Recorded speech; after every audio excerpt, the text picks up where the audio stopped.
नलिनी ने house made Kanta से कहा, कांता, मांझी को खाना पीना कमरे में ही दे देना। जी मेम साहब। कांता ने रोजाना की तरह खाना बनाया। 1 बजे तक पिंकी और पिंटू भी स्कूल से आ गए। दोनों के कपड़े बदल कर हाथ पांव धुलाकर डाइनिंग टेबल पर खाना लगाकर सबको बुलाया।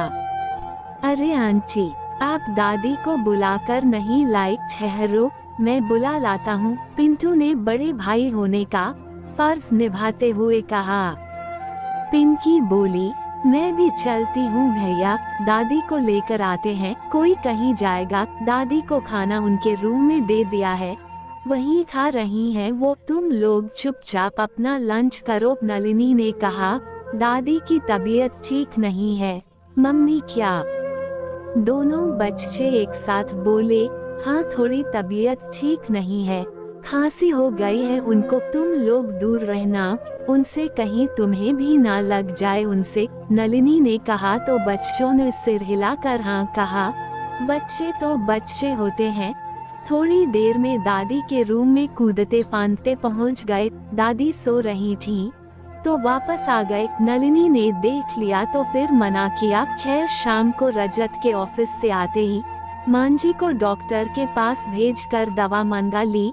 दवा से मांझी को थोड़ा आराम आया, लेकिन नलिनी ने मांझी की खांसी ठीक ना होने तक बच्चों को उनके पास बैठने तक पर रोक लगा दी। बच्चों ने कहा, दादी के साथ खेलना और उनसे कहानियाँ सुनना हमें पसंद है, प्लीज जाने दो ना मम्मी, बस थोड़ी देर में आ जाएंगे हम लोग। नलिनी ने कहा, क्या मेरी पसंद लगा रखी है?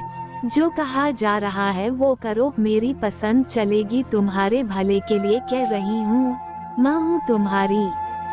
रजत ने कुछ कहना चाहा तो उसे यह कहकर रोक दिया कि पहले इनकी खांसी पूरी तरह सही होने दो, तभी बच्चों को इनके पास भेजूंगी।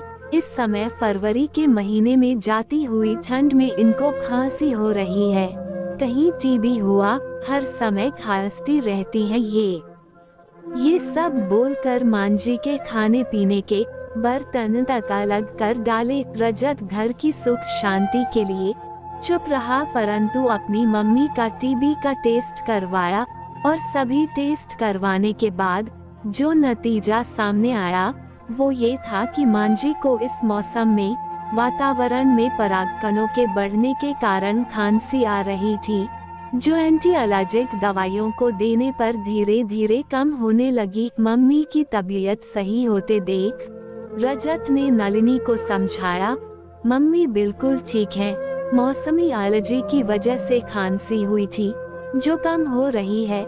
अब तो उन्हें सबके साथ उठने बैठने दो और एक से बर्तनों में हमारे साथ खाना खिलाना शुरू कर दो।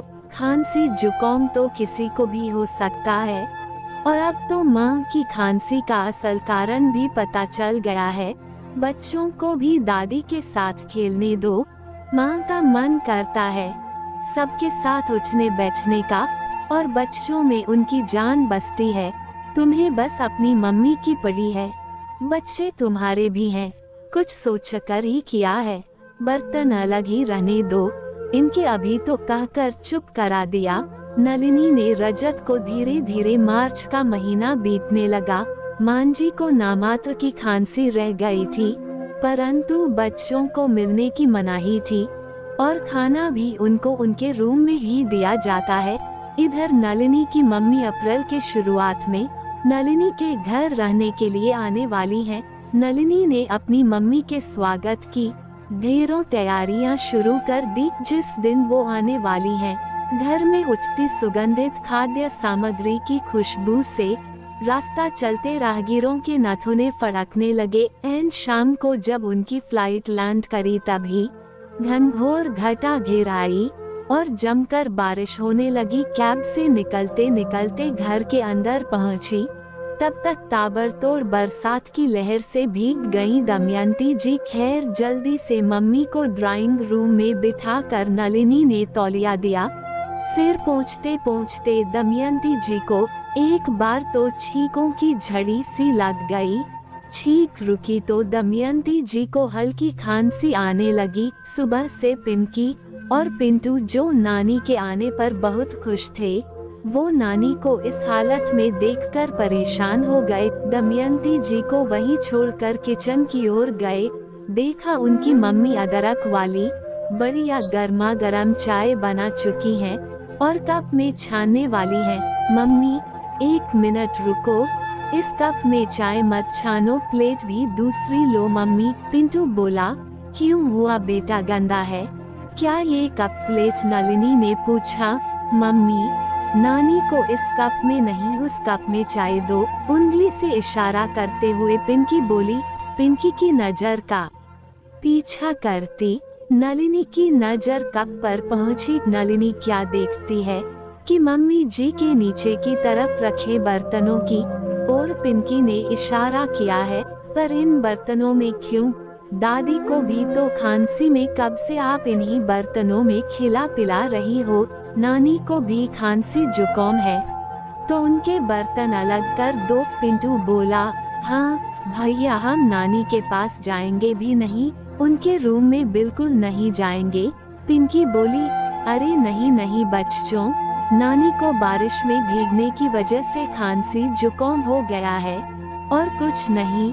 नलिनी ने बच्चों को समझाने की भरपूर कोशिश की, पर बच्चों ने ये कहकर सिरे से उसकी बात खारिज कर दी कि दादी को भी मौसम की वजह से खांसी हुई थी तो आपने उनके बर्तन अलग कर दिए थे, तो नानी को क्यों नहीं?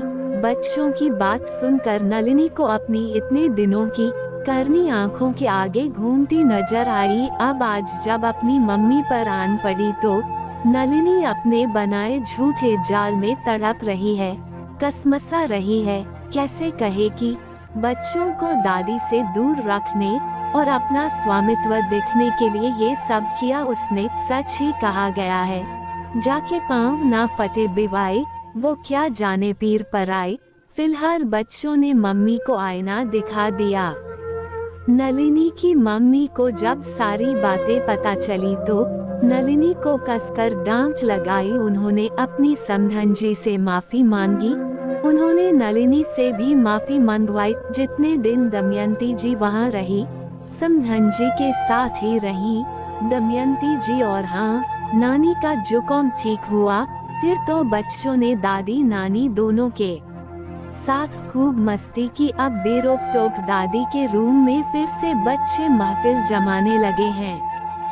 लेखिका की कलम से। दोस्तों, आशा है आप भी इस बात से सहमत इत्तेफाक रखते होंगे कि जब तक स्वयं पर नहीं आन पड़ती तब तक अक्सर अपना किया बुरा या गलत समझ में नहीं आता।